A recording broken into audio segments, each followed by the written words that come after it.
Welcome to the Artist Work Ethic Podcast. I'm Mike Pelak. I'm a screenwriter and filmmaker who's always looking to maximize my time and potential as I work to break in. In this podcast, I talk to artists of all kinds who have seen success in their fields about their process, habits, and work ethic. Today on the show is Amanda Leigh Cobb. Amanda's an actor and voice artist who's been seen on TV and on Broadway and is the voice of some of your favorite audiobooks. On Broadway, she's been featured in The Country Girl with Morgan Freeman, The Coast of Utopia, and a number of others.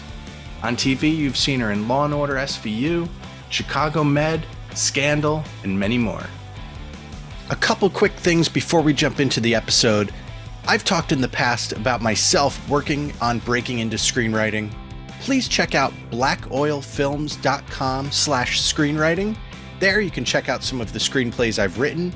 I have the first 10 pages of each one uploaded, but feel free to email me at theartistsworkethicpodcast@gmail.com, and I'd be happy to send you a full script if you're interested in reading. The script I want to highlight today is a feature drama called Stay What You Are. Stay What You Are is about a workaholic, former punk rocker who desperately attempts to relive his rock and roll glory days through his daughter's 10th birthday party, while his marriage and career hang in the balance. Last thing before we get into the episode, I would love anyone listening to subscribe, rate, and review the Artist's Work Ethic Podcast wherever you listen to podcasts. It really helps us put the show out there for more people to listen to. All right, Amanda, thank you for coming on with me today. I'm so happy to be here. Thanks for asking me to come on. So you've done a bunch of TV, Broadway, voice work over the years.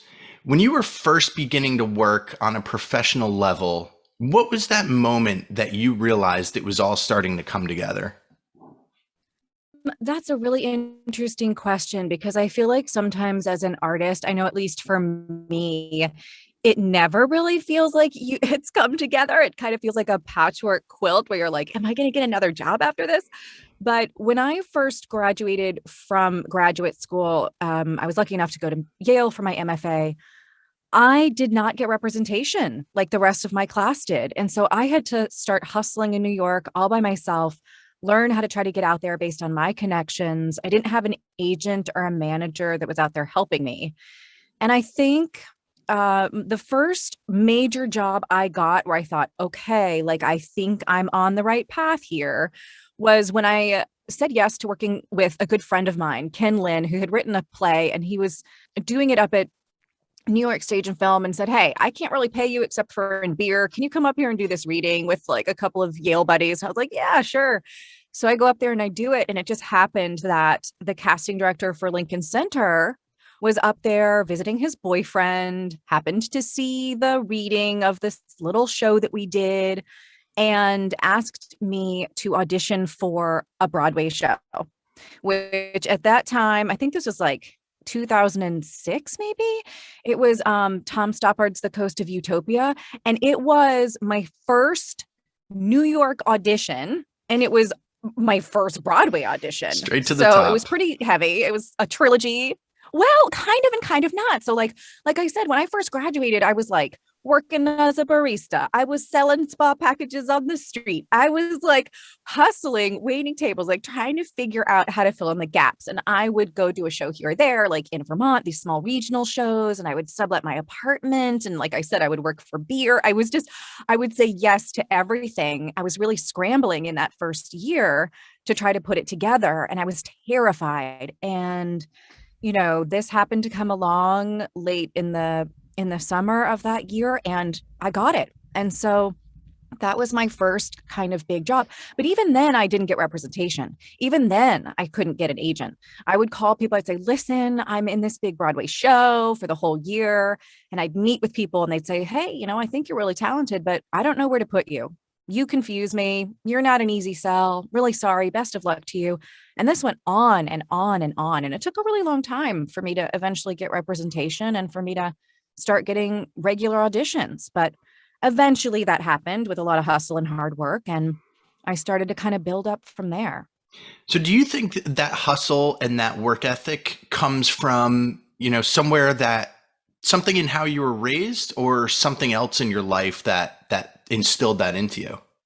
Yeah, I think it's both. I think it comes definitely from how I was raised. So, my mom was a big proponent of, hey, listen, if you committed to a task, you're going to do it to the best of your ability and we're going to follow through and you're going to do it no matter how hard it is, no matter how late you have to stay up to finish that paper. Like, we're on it. You've committed. Let's do it. And so that kind of discipline is huge. And definitely I got that from my folks. But then also, I think just the drive of being passionate about something I wanted to do mixed with sheer panic and like terror of like, how am I going to do this? And how am I going to pay my rent? I think is also just a huge motivating factor, right? To like, I'm going to figure this out. I have to. And another thing you mentioned earlier, saying yes to everything, that has definitely come up quite a bit on the podcast. A lot of people have had that mindset of, I'm just going to say yes to everything. I'm going to find ways to add value, to set myself apart from my peers. What other things would you say that you've done to set yourself apart or to add value as you're hustling and, working that way, working your way up? Gosh, let's see. I mean, I think that always training, like taking acting classes, my path, and it's not the same path for everybody, of course, but like my training came through graduate school. And so I guess, to sort of try to set yourself apart from the pack is just knowing that you're going to bring a good product. You have the training. Yes, I can do that. Let me diversify what I can do, right? So let me learn a variety of accents. So I have access to more jobs. Like, let me learn more physicality. Let me take some dance classes. Let me take some movement classes so that I can go after those jobs and sort of be competitive in that way. So always trying to learn new skills and better myself and try to, I guess, like be the best at what you're trying to do, like keep working at it so that you're always improving, so that you're bringing value to the table when you show up. Like, I'm not the best dancer in the world at all, but I loved to swing dance in my spare time. And I heard Dirty Dancing was casting. So I was like, I'm going to step that up. I'm going to start taking lessons. I'm going to start. So I go into that audition and I get the job. And that's because I was working really hard to just sort of fill in that gap. I've been taking singing lessons. I'm not the best singer in the world. I don't do musicals, but like that's another like section of the job where I know that I can improve. And so to be competitive, like I'm gonna pursue that too, right? It's like not letting yourself get too comfortable and rest on what you've got, but to always kind of be moving. Yeah, like 100%. I mean, if I'm not working on, bettering myself or learning new accents or whatever, then I wouldn't be able to get that fantasy book, right? That they're like suddenly like, we need someone who can do a Russian accent and a Spanish accent and an Irish accent. And I'm like, bing, you hire me. Got it. Because I'm always trying to better my craft and learn as much as I can to diversify. So how are you structuring your day, these days to be as productive as possible and to stay current, in the craft and business of what you're doing? Well, it's crazy town. I have a 5-year-old. So, for all the artists out there that have I have a kids. 4 and a 1-year-old, so Okay, so you get it. It's crazy pants. Basically, now that he's in school a little bit, now that he's in his like half day kindergarten, I drop him off. I zoom home, I get into my booth and I work, work, work, work, work. That alarm goes off. I get up, I shove something in my mouth. I get back in the car. I go pick him up. And then I'm with him till bedtime. And if I'm lucky and I'm still alive and sane at the end of the day, I might put in another hour of work before bedtime. And then since I'm separated, my husband has him for a couple of the days of the week and I just work, work, work. I mean, I've had to get better about the type A part of my brain in terms of scheduling, like Google calendars and spreadsheets are my friend now, which were really scary in the beginning because I'm just an artist, right? I'm not that good at that kind of stuff, but I've been really lucky to get like a lot of audiobooks, which is where I'm spending most of my time these days in my booth. Yeah, I have to open up that calendar. I have to figure out how many hours it's going to take me to crank out a specific project and then look and just try to squeeze those in. I'm like, okay, 3 hours here, 2 hours here, 4 hours here, and sort of try to keep to that schedule as much as I can. It's great. Like I can make my own schedule, quote unquote, but I'm often working around play dates and being with Yeah. my kiddo and, just other life stuff that comes up. Yeah. Groceries. Yeah. Grocery shopping. Um, Like, yeah, exactly. how important would you say persistence and perseverance are to a successful work ethic, particularly in the arts and anything that's in the creative umbrella? Vital persistence.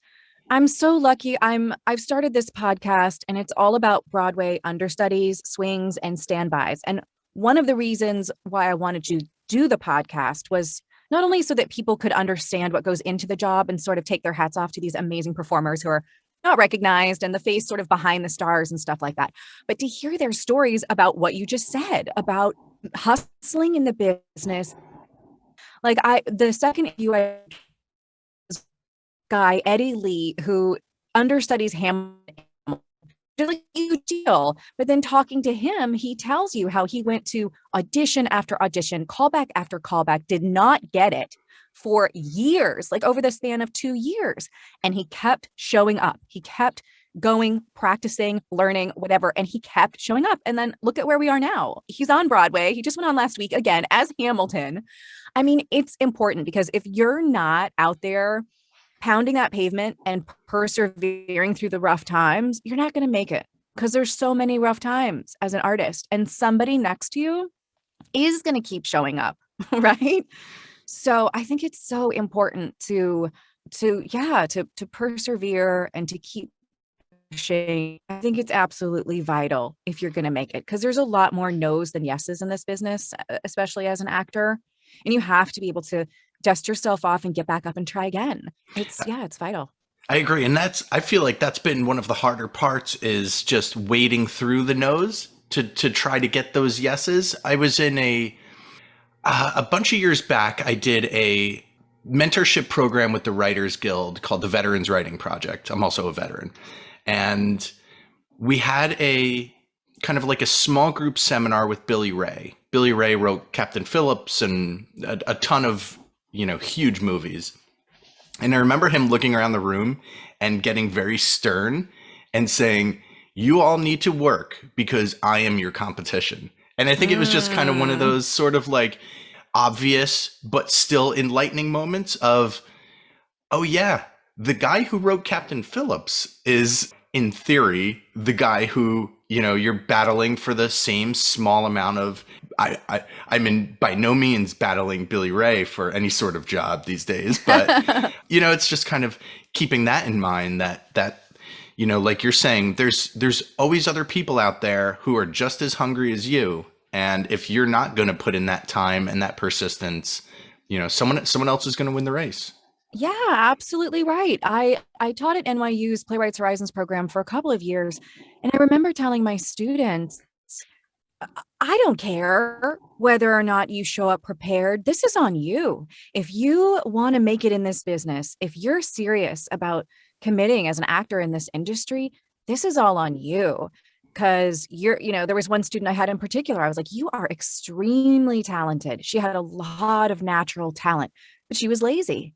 And I was like, listen, if you're not going to put in the time and effort, guess what? The person next to you who may not be as talented as you are, who may not have that innate gift that you have, they will put in that time and effort. And guess what's going to win in the end? What's going to win out? So yeah, it's important to have talent, yes, but it's just as important, if not more important, to keep showing up and keep persevering through all those no's. Absolutely. Is there anything that you want to plug before we go, or if you want to talk about your podcast? Yeah. Oh, how nice of you. Thanks. Yeah. So my podcast just started a month ago. So I take my hat off to you in this podcast because I know it's not an easy job to produce a podcast. And like I said, it's called Waiting in the Wings, Backstage Shenanigans with Amanda Leigh Cobb. That's moi. And I interview these Broadway swings and standbys, and we just talk about their journey. Like, how did you make it as an actor? How did you get to Broadway? And like, what are you doing backstage? How do you do your job? And it's such a great podcast. I feel like it's super interesting and inspiring for people who love theater, but and also like students of theater, but also people who just are curious about Broadway and don't really know what goes on behind the scenes.